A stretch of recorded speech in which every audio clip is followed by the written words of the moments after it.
Your intelligence is not the problem. Where you've been pointing it at is. And here's what makes this the hardest pattern to identify. The thing that's keeping you stuck doesn't look like fear. It doesn't look like avoidance. It doesn't look like a problem at all. It looks like preparation. It looks like you're being thorough, like you're being diligent, like you're being responsible for a serious decision. And every day that you run it, it costs you one more day of actual movement, one more day of data that reality could have given you, one more day of feedback that you decided to wait for. What I'm going to show you today is why intelligence, without a system for directing it, becomes the most sophisticated avoidance mechanism that a high performer can run, and the exact 4-step system for breaking it. So I want to draw this on the board.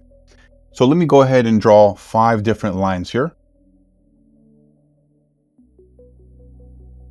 Draw arrow here, and then right under this, 5 more.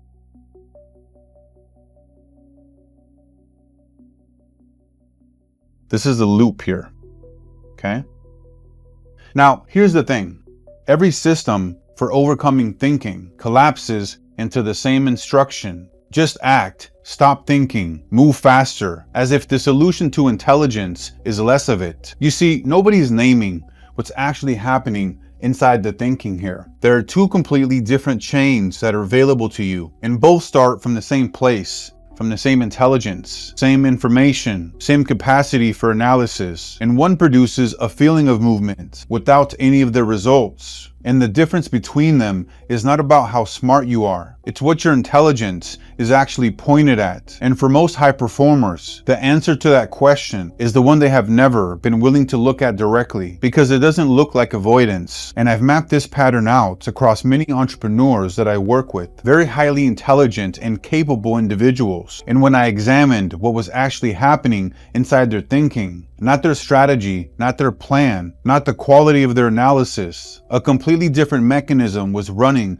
underneath all of it. The sharper the mind, the more sophisticated reason for not moving. The analysis was perfect, the strategy was sound, the timing was right, and they hadn't moved in months. And what showed up across every single one of them, underneath the thoroughness, underneath the preparation, underneath the very legitimate intelligence, was the same thing. They were using their thinking to manage the discomfort of their uncertainty, not to move through it. A tool that was designed to produce results had been quietly converted into a machine for producing reasons to wait. In the moment, they had a system for naming that mechanism precisely, and 4 specific moves for interrupting it. The paralysis broke, and what I'm going to show you today is that exact system. So let's go over these 2 chains.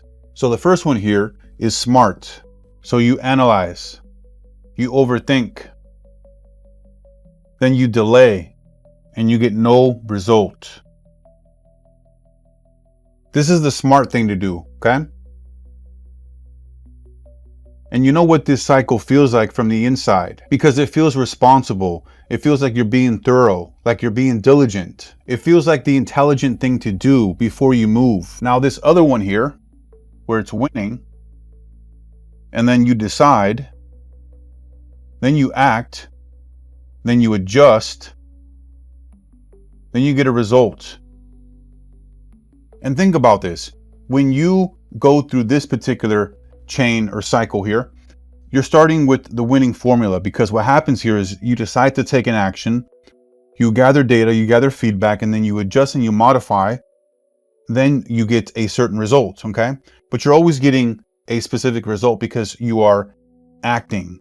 You've decided to act, okay? And the difference between these 2 chains, these 2 cycles here, is not how smart you are, because these 2 things here are the most important ones for each of these, okay?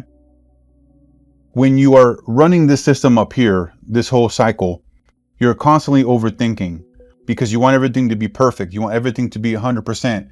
You want it to be exactly, precisely the exact way that you want it to look and feel, okay? Or else you're not going to make a move on it. However, it's rarely that we ever do something and it turns out exactly how we plan it to be, okay? It's always going to be something where you act and it doesn't turn out the way that you want, that you like, that you thought, and then you adjust. You just act here and you gather data, feedback, right? You gather data And then this data is used to then for you to adjust your strategy, your positioning, whatever it is that you need to adjust so that you can get a specific result. Because ultimately here, this one is what sets all of this apart from this top one here, okay?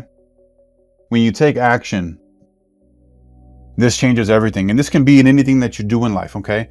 Once you take action and you realize that maybe you're like off into left field and you're off base, but as long as you're taking action, this will always, more often than not, figure itself out because you're moving. It may not be in the right direction, but then you'll find something that says, hey, you're not going in the right direction, turn back around or take a right or take a left, and then you adjust and then you get a result, right? But if you're not moving and you're delaying because you think it's smart, because you think it's the right thing to do, because you don't have the right information or you don't have it lined up exactly how you think it should look before you should launch, then you're not going to get any type of result, right? No result. My whole thing is here, 70 to 80% certainty, okay? Is what you want to have so that you can take action, okay? Because here, you're looking for 100% certainty. And what often I see with this is a lot of people who are more analytical, who are more detailed, more like engineers, attorneys, who are very much so thinking that they need to have every single little detail thought about, like it needs to make sense 100%.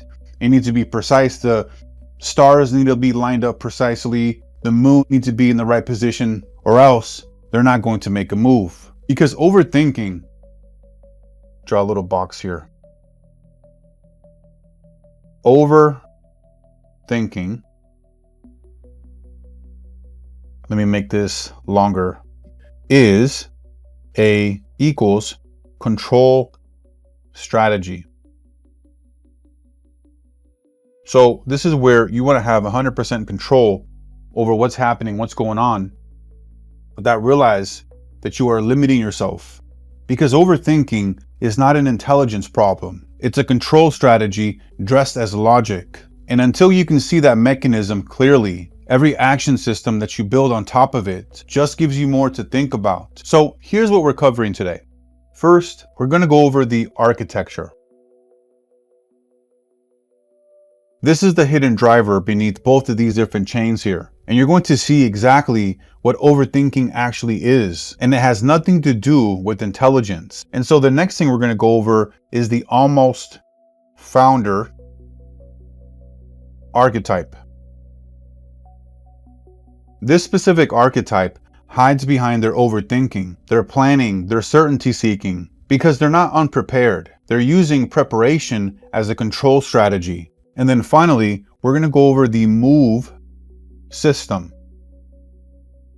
This is a 4-step system, and each one has a specific action with a specific trigger for knowing when to use it, because the goal is not to stop thinking. The goal is to redirect your intelligence to the only thing that can actually answer it, and that is reality. You see, this is not about thinking less. This is about pointing your intelligence at something that can actually answer it. Okay, so I want to walk you through the archetype that I call the almost founder. The almost founder is super prepared, oftentimes over prepared. They've researched the competitors. They've mapped out the plan, the strategy. They've looked at analyzing the numbers. They've modeled different scenarios, and still they haven't moved, because the thing is, they've been building in their mind for quite some time. And when you ask this almost founder archetype when they're going to launch or when they're going to move, their answer comes back as somewhat reasonable. When I figure out the positioning, the branding, the messaging, and when you ask them what is actually missing,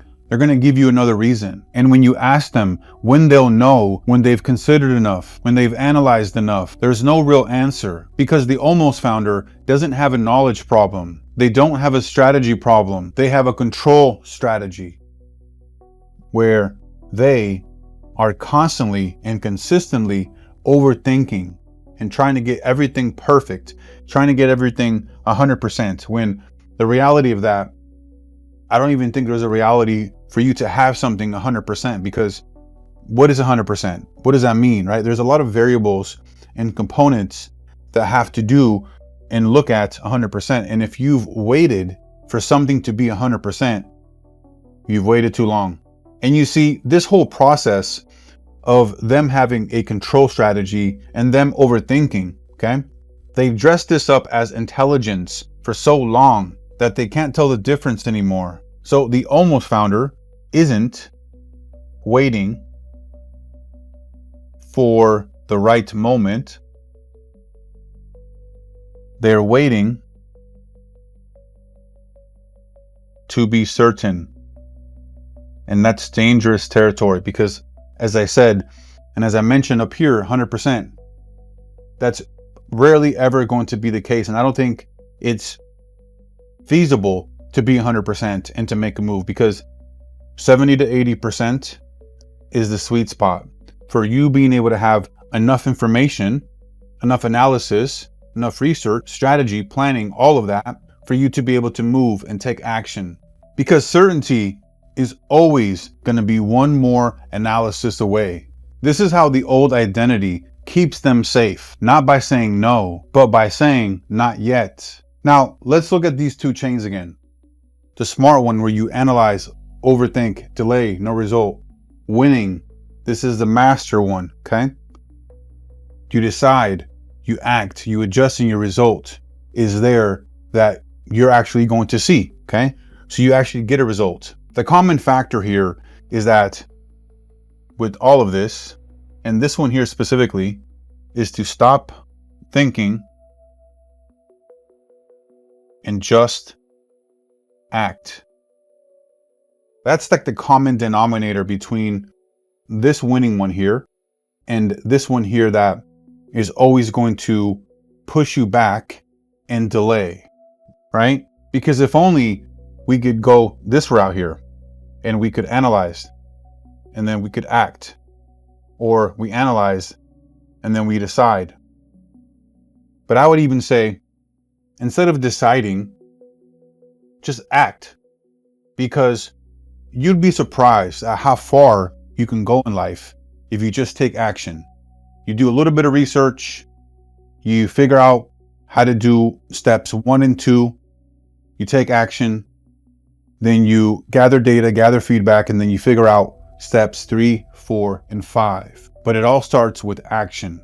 And both of these chains start with the same raw material, the same intelligence, the same awareness, the same capacity for analysis. The difference is what the intelligence gets pointed at. So here, overthinking is not intelligence. Overthinking is fear dressed as logic. Huge difference here. So when we overthink, this is really fear. Okay? Because we want to be 100%. And if you've waited to 100%, you're late. You're behind. And I don't think there's even such thing as 100%, okay?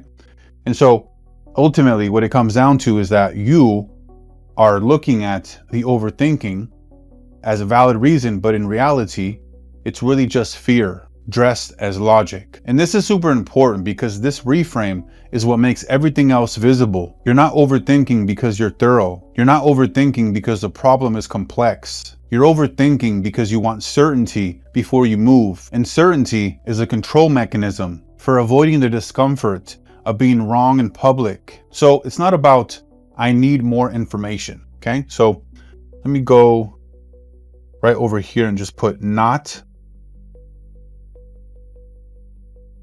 I need more info, but I need to feel safe before I act. And more information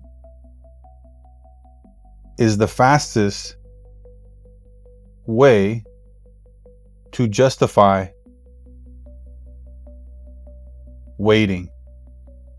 Now, zooming out from the big picture standpoint, the reason why most of the time you are overthinking and you come across a decision, an action to take, and you don't take it, this is because your nervous system is playing a big factor here, okay? This is the main reasoning. You know that you need to do something that is in line with what you're trying to become, accomplish, get an outcome that you want, right? You know it's the right move, but it doesn't feel good. There's tension, there's uneasiness, there's fear. However, that's always going to be the case, no matter if something is misaligned or aligned. The biggest factor here is looking at, is this action?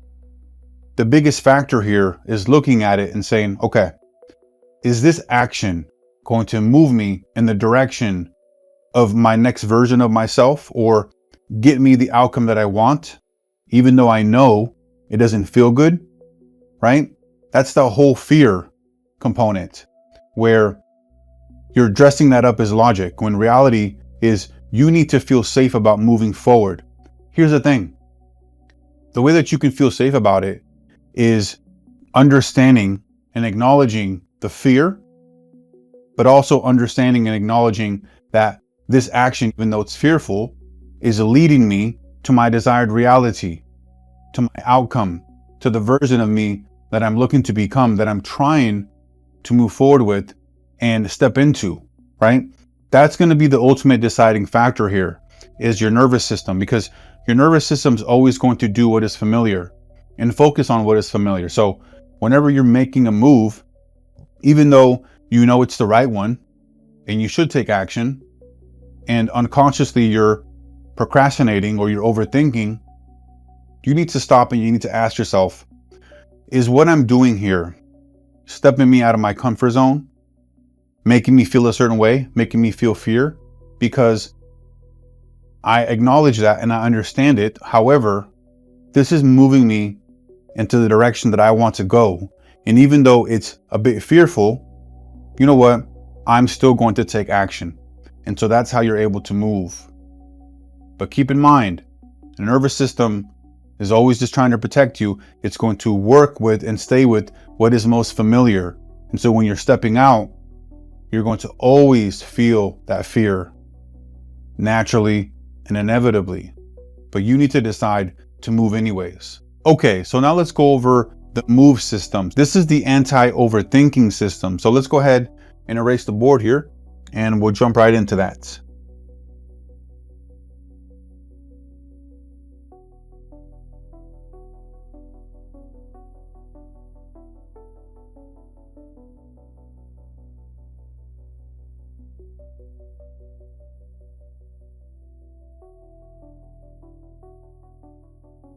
Okay, so the move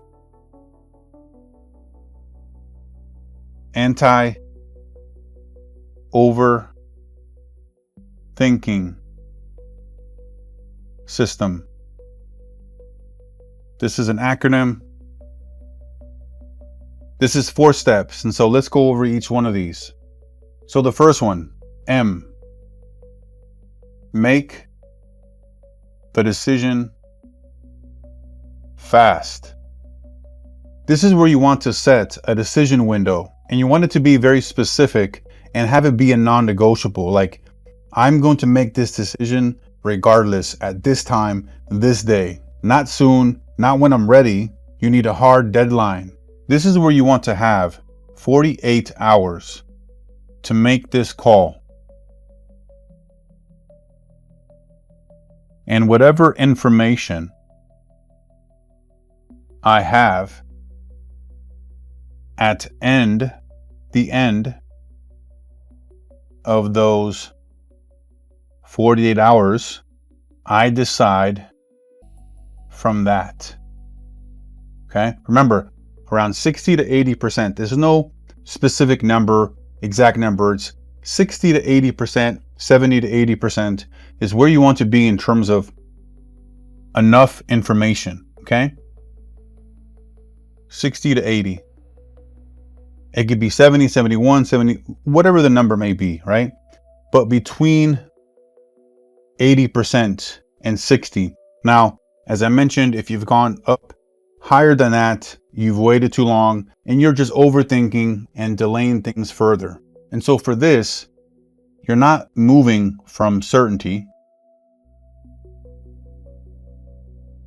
You're moving from what you know. Now, and one of the biggest things here with certainty that I've wrestled with myself and what I've seen other entrepreneurs and people that I work with wrestle with in terms of certainty, the biggest thing here with this is that you need to not necessarily have certainty that it's going to work out exactly, precisely how you envision it, okay? You want to have certainty in the context. Let me just write this here. Certainty in the context of knowing that you will always figure it out regardless of what happens. See, this is a whole different ballgame here. You have certainty in this scenario, but you have certainty not that it's going to work out exactly how you envision it, how you planned, but that you will always figure it out, regardless of what happens, because that's the whole data aspect. Remember, you take action, feedback, and you get a result. And then you have certainty, right? Certainty in the ability of you always figuring it out, regardless of what happens, is going to allow you to take action, gather that feedback, and that you have certainty in the feedback that you will figure it out no matter what and always get your desired result. It may take longer. You may have to zig and zag. You may have to do a U-turn. You may have to take a couple steps back. However, you're always going to figure it out and get your desired result regardless of what happens. And with this here specifically, the more time that you let pass to, not make a decision or to make a decision, then you're going to find more reasons, more excuses for you to not move in the first place, okay? And so having a deadline is really important here in terms of deciding that you're going to make a move regardless of what happens in that 48 hours from what I know, okay? Step number 2, you want to override hesitation. This is where you want to become aware that I, or you, let's go with you, notice you're reaching for one more piece of info before taking action. Okay? Notice this. And this is important for you to be able to realize, because it was bringing awareness to the fact that you are just always looking for one more last little thing so that everything can be perfect before you take action. And the beautiful thing here is that you're not suppressing this. You're not pretending that hesitation isn't there. You're acknowledging it. You're accepting it for what it is. And when you accept something for what it is, you gain back control over it and its power over it. And what you're also doing here is you're naming it, which separates you from it. So here's the loop. I just need to check one more thing. And to override it, I see the loop. I'm moving. So this is where you are becoming aware that you are actually running a loop of trying to justify the reason for not taking action because you need to check one more thing. But in reality, you're just running a loop and you're moving anyways, okay? Here's another loop. I'm not quite ready yet. This can be for a variety of reasons. A lot of times it's for reasons that you've made up for yourself and justified yourself to not take action in the first place. But the override, ready, is a feeling, okay? Deciding is a choice. Now, think about this for a moment. I'm not quite ready yet means that you don't feel ready. Ready is a feeling. You don't feel that you are ready yet. And this can be because X, Y, and Z, A, B, C, because of this, because of that, because I don't feel good. I don't think that I can make this happen. What if this happens? So name the reason why, and it can be anything that you put here. But the big thing here is that you can feel ready and take action, and then you can also not feel ready, but take action anyways.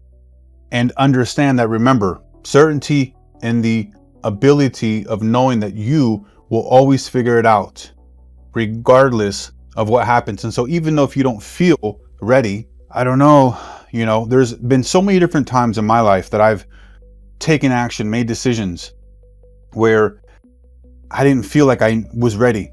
But guess what?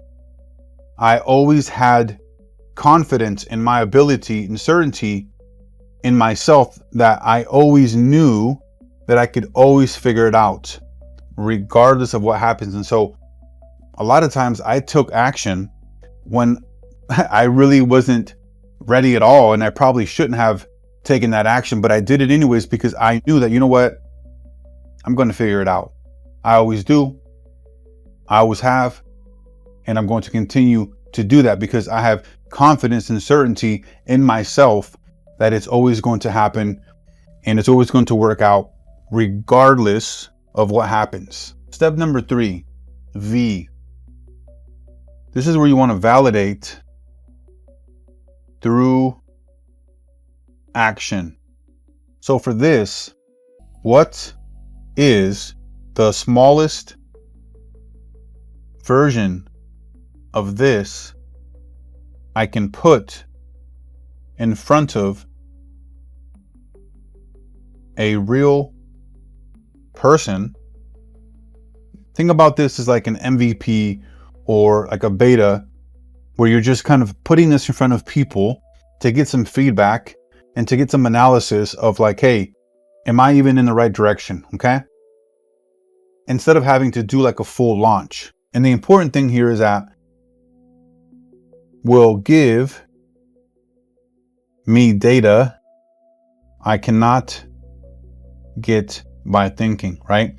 That's exactly what I just mentioned here in terms of if you are just in your mind and this and that and all this other stuff and, making and creating all these different reasons as to why you should, why you shouldn't, and why it's not ready, all of this, you can run that play all day long, every single day. However, until you get it in front of an actual real person so that they can give you real data, then it's all just going to be in your mind, okay? And this is super important here. Reality is the only feedback loop that cannot lie to you. Super, super important and powerful here. When you put things out into reality, into the external world, you're going to get feedback, and it's going to be a loop, right? People are going to be telling you this, are going to be saying this is missing, this is messed up, this doesn't look good, this isn't working. And it's not going to lie to you. It's essentially like putting something out there into the marketplace and letting the market decide if this is a good product or not, right? And ultimately, for this one, the gap between where you are and where you want to be is action. Simple as that, okay? Let's go to the last step here. So E, evolve through feedback. This is where you want to adjust from the feedback that reality has given you. You don't want to adjust based off of what you think people are going to like or not going to like, or your original plan, right? It's always through feedback, always through feedback. So for this, you can write out, here's what I expected. Here's what actually happened. What does the difference tell me? And what is the single adjustment that moves me closer? This is where you need to do your own self-analysis and look at all the data that you've gathered in the feedback, and you ask yourself, okay, here's what happened. Here's what I was expecting. What does this tell me about the data? And what is the single adjustment that moves me closer to my outcome? You know, maybe you're selling a product or service and you launched a product that didn't go as well because the feedback said that, hey, you need to do this, you need to adjust the color, the packaging, the positioning, whatever that may be. And then look at all the feedback and say, okay, based off all of this, what is a single adjustment that can move me closer to having a clean, final, well thought out, and good product that the marketplace will want? And this is super important here because this is where the intelligence that was running the loop gets redeployed correctly. Intelligence is not the problem. Intelligence deployed before reality, that's the problem. Intelligence deployed after reality, where you're analyzing actual feedback, finding actual patterns, solving actual problems. That is the architecture of a winning identity. So let's recap all of this. So we want to make the decision fast. We want to have a timeline in terms of 48 hours or 24 hours or whatever timeline you want to give yourself. I'm going to make a move regardless of what I know, okay? And I'm going to make it happen no matter what. 48 hours. I'm going to make a move, and that's all there is, okay? And then remember the certainty component here that I brought in here in terms of certainty in the ability of knowing that you are going to always figure it out, regardless of what happens, okay? Override hesitation. This is where you want to be aware of you reaching for more information for one more thing before you take any action, okay? This hesitation is often fear, remember. It's fear disguised as logic. And oftentimes it has to do with your nervous system that is trying to protect you from stepping outside of your comfort zone, okay? But remember, if you know that the action is going to move you in the direction that you want to go, that is your next version of you, that is the outcome that you want to achieve, you're going to take action anyways. Validate through action. Once you take action, you're going to be able to gather data, right? And get feedback from people that are going to tell you whether something is wrong, something is good, this needs to get adjusted, I don't like this color, I don't like this box, whatever that may be. This is going to validate what you think with real data that's going to give you a nice little feedback loop through external reality, okay? Then you want to evolve through feedback where you're going to adjust and modify to give you what you're actually looking for and to have a nice product or service through the feedback that you were given, right? Because you put it out there into the external world. So remember, it's not I'll move when I'm certain, but I'll move now and let reality tell me what to think next.